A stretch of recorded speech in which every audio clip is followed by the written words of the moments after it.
You started things off tonight with Darren Cunningham, who has been on the scene since this morning. And Darren, what can you tell us at this hour? Yes, Michelle, firefighters are racing the clock, trying to get to the last vehicles here that are still on fire. It's still a very active scene. State police say at least one person has died. The main concern right now, are there more victims? The focus has been on putting out the fires. And you can see the smoke is still rising. Earlier it was thick black smoke that was up in the air. You couldn't see the sky, and you really couldn't tell that there was actually a pileup on both sides of the highway. Now, tow trucks have been in and out, pulling out the damaged vehicles, and we're told it could be another 14 hours until the highway opens back up.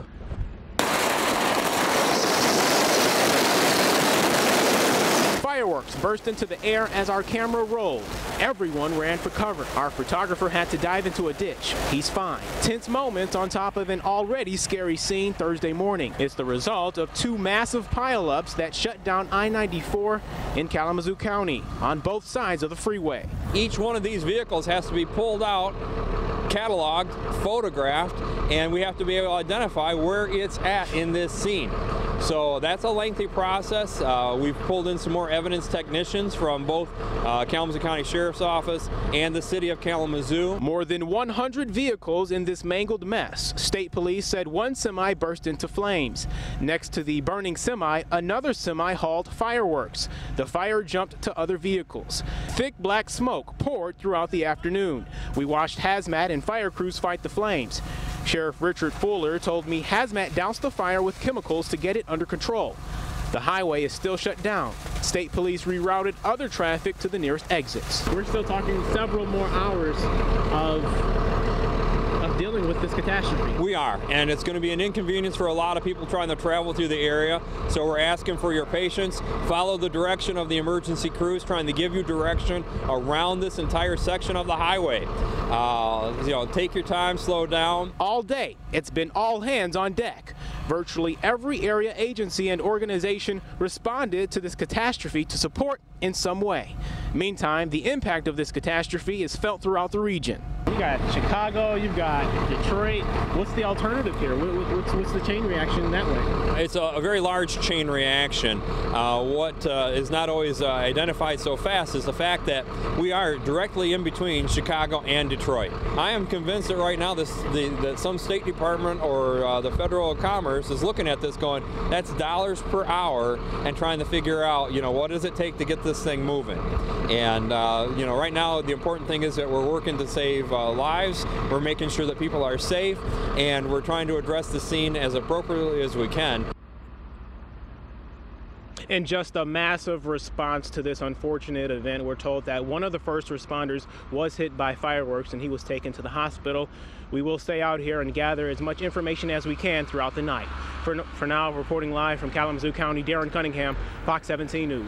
All right, Darren, thanks for that. Now, the fire that ignited after the crash sent hazardous materials into the air, forcing evacuations in a 3-mile radius. That order has since been lifted, but people in homes within a mile of the crash still being asked to stay inside. Let's send it out now to Paul Cicchini at Galesburg Augusta Primary School, where a command center has been set up for those people who were evacuated from the crash this afternoon. Paul?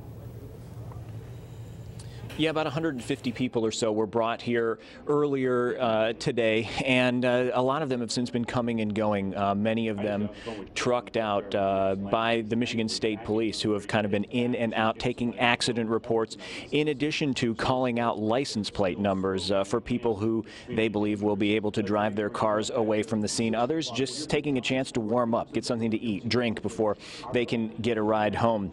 Now, no word on exactly how long this process could take. As you heard Darren mentioned, he said it could be several more hours. We did have a chance to speak with some of the people involved in that crash, including a pastor from Battle Creek. It just happened so fast, really. You're really not thinking too much. It was just kind of just watching a semis, two different semis, one just sliding right by you. You're like, no, don't hit me. And I believe, yeah, God's always watching out for us, so no doubt about it. So, you know, today for sure. You know, walk out of something like that and narrowly miss a semi just running over the front of your car by about 10 feet and getting hit and walking out with not a scratch. It's so by the grace of God. So. Again, back here live at Galesburg Augusta Primary School, where about 150 or so people were brought after the accident. Many of them have since left. Others, though, wondering how long they could be staying here. Obviously, several hours. The Red Cross tells me that they're going to be here as long as it takes, open around the clock, keeping this open as a warming shelter, providing food, water, whatever may be necessary to those people. Of course, if you want to help, you can make a monetary donation or even donate blood to the Red Cross as well. For now, in Kalamazoo County, Paul Cicchini, Fox 17 News. All right, Paul, thanks for that. Let's head out now to Jessica McMaster, who spoke with the witness on the scene this morning. Jess, scary stuff out there. Absolutely, Michelle. Still a very active scene, as Darren mentioned. I'm going to move out of the way to give you yet another live look at what's going on down there. Crews still cleaning up, and actually, if you look up on that hill, you can still see several of those tractor trailers wedged together. You guys keep in mind, this crash happened several hours ago, so we know crews are going to be out here well throughout the night working to clear all this out. We know 50 to 60 tractor trailers were involved, with a total, or what could be up to 150 cars in total. Now, as Michelle mentioned there, we did speak to a witness who came upon the crash while on his way to work. Ed Olette was driving east on I94 between Galesburg and Climax when the traffic came to a stop. That's when he noticed several tractor trailers piled up along the highway. He began taking this video, the one you see here, when a fire broke out. He says people began getting out of their cars to see what was happening when suddenly drivers heading east in his direction began crashing into each other. This is all happening behind him. He tells us while driving this stretch of road, he's seen several crashes over the years, but none of this magnitude. You could just hear the other vehicles running into each other going westbound. Myself and another gentleman helped, and an officer helped a gentleman, you know, over the median to get away, and he had some injuries to his legs. Just a horrifying sight. You know, I want to mention we're looking at this, like I said, several hours later, but when you're watching this, you can only imagine what the people involved in this, how horrific this must have been for them. Again, still early to tell how many people were injured. We do know there was one death. We're going to continue to stay out here throughout the 5 and 6 o'clock newscast.